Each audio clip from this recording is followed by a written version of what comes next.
샬롬. 오늘 하루도 주님의 평강이 채워지시기를 바랍니다.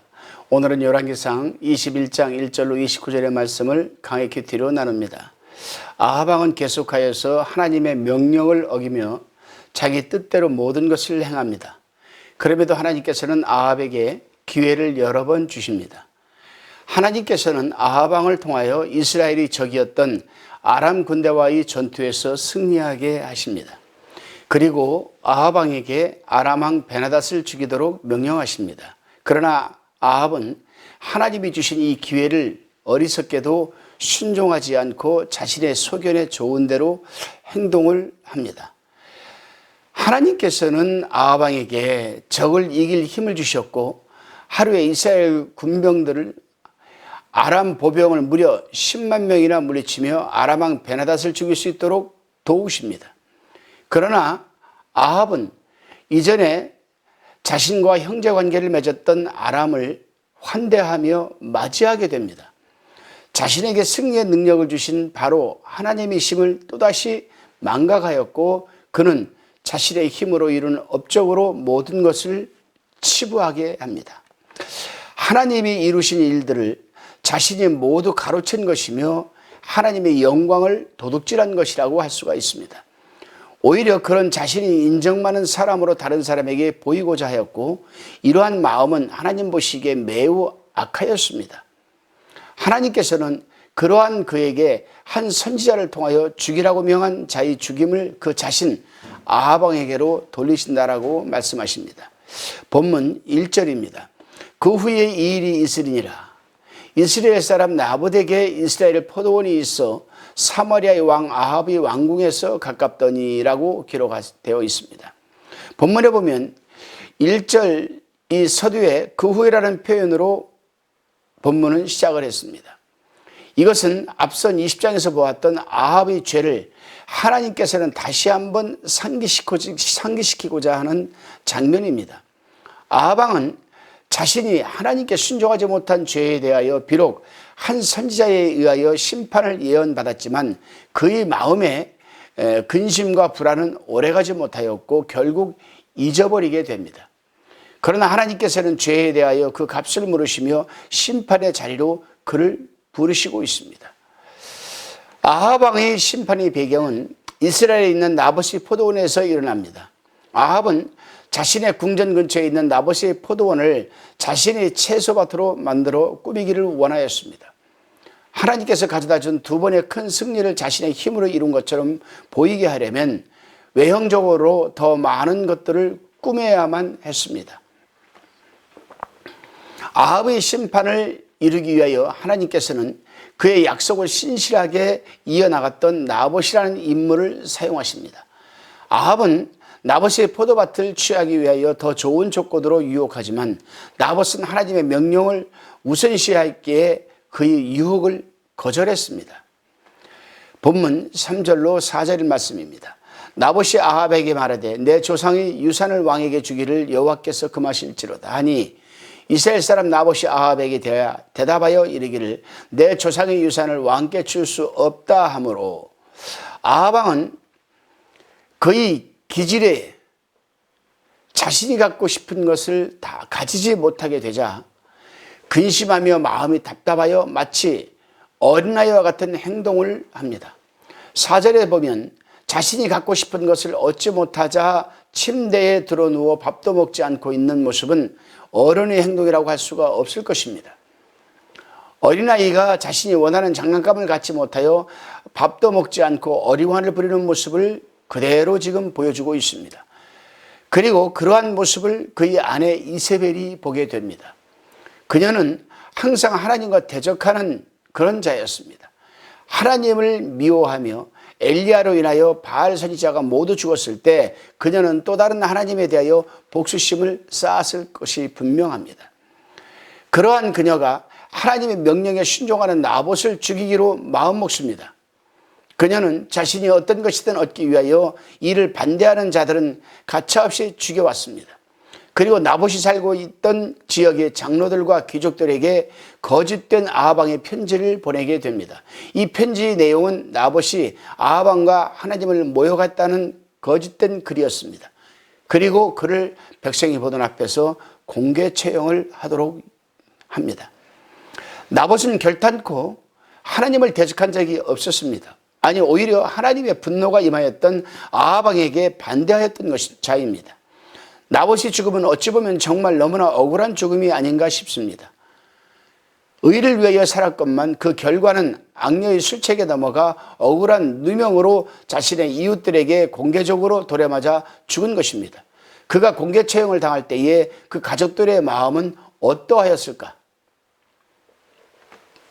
나봇은 자신이 자녀에게 사랑받는 아버지였고 부모에게 사랑받던 아들이요, 살아가는 형제였으며 그저 대대로 포도밭 일을 해왔던 소박한 농부였습니다.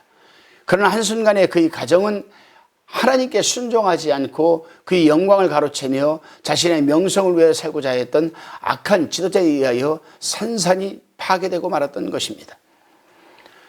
나봇의 식구들은 이처럼 동네 사람들에게 억울한 누명을 쓰고 높은 곳에 매달아 어른부터 아이들까지 돌을 던졌을 때 어떤 심정으로 광경을 지켜보았을까? 그들은 자신의 아버지 나봇이 죽어가는 모습을 지켜보아야 했습니다. 그들은 자신의 아버지요 형제였던 나봇이 결코 하나님께 범죄하며 대적할 리가 없으리라는 것을 너무도 잘 알고 있었습니다. 나봇이 죽는 순간 가족들은 자신들이 평생 살던 땅을 잃어버리게 되었습니다. 만약에 하나님께서 아합 왕을 막지 않으셨다면 그들은 떠돌아다니며 평생을 이스라엘 백성 가운데서 죄인처럼 살아가야만 했을 것입니다. 그러나 하루아침에 자신의 가장을 잃었을 뿐 아니라 조상 대대로 물려받았던 삼의 터전을, 그것도 원수 아합 왕에게 빼앗길 운명에 처한 것입니다. 아합 왕은 자신의 죄 탓에 더 많이 근심하여야 했고 더 많이 금식하며 울며 기도해야만 했습니다. 그러나 그는 자신의 죄로 말미암아 마음에 근심하고 금식하며 괴로워하기보다는 자신이 원하는 것을 갖지 못했을 때 더 많이 괴로워하고 근심하였습니다. 그렇습니다, 여러분. 오늘날 우리는 어떠한지 살펴볼 필요가 있습니다.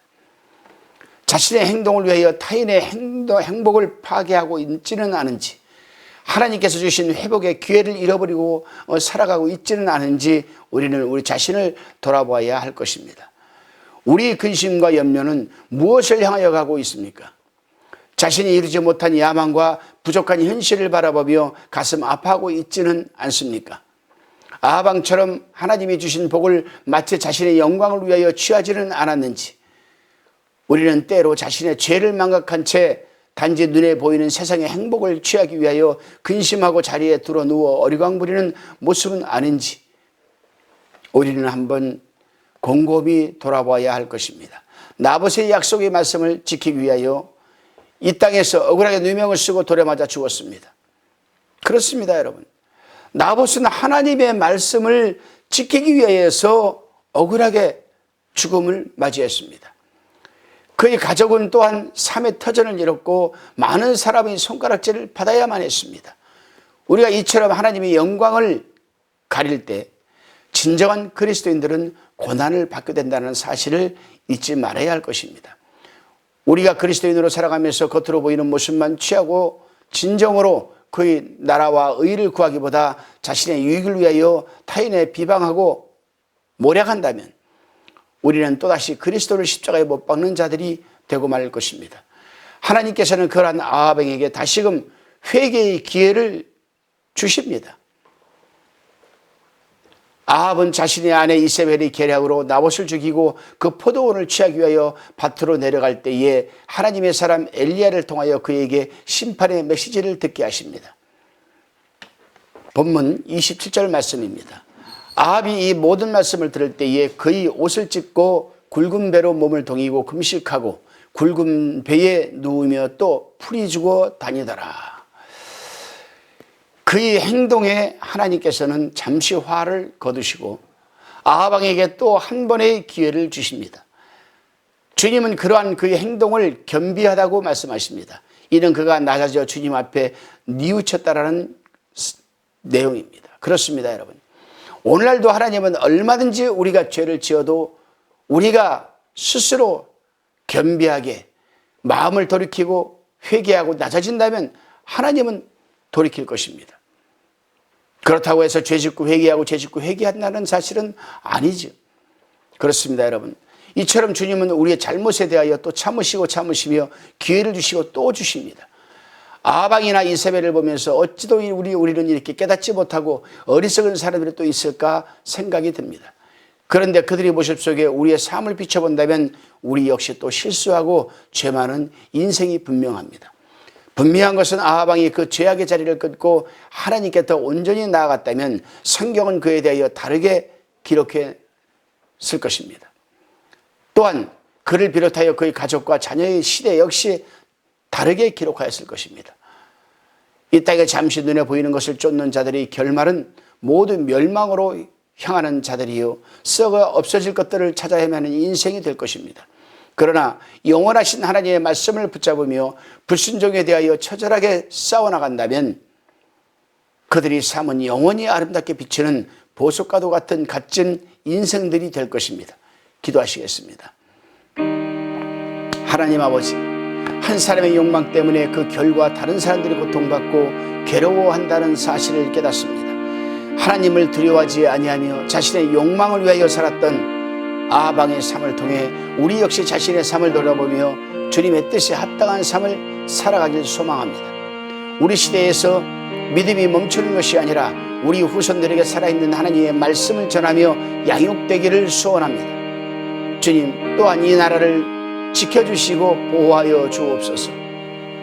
자신의 야망을 위한 지도자가 세워지지 않기를 하나님 막아주옵소서. 도와주옵소서. 주님을 두려워하는 지도자들이 세워지게 도와주시고 이 나라가 새롭게 하여서 제사장 국가로 다시금 거듭나게 하옵소서. 예수님의 이름으로 기도드리옵나이다. 아멘.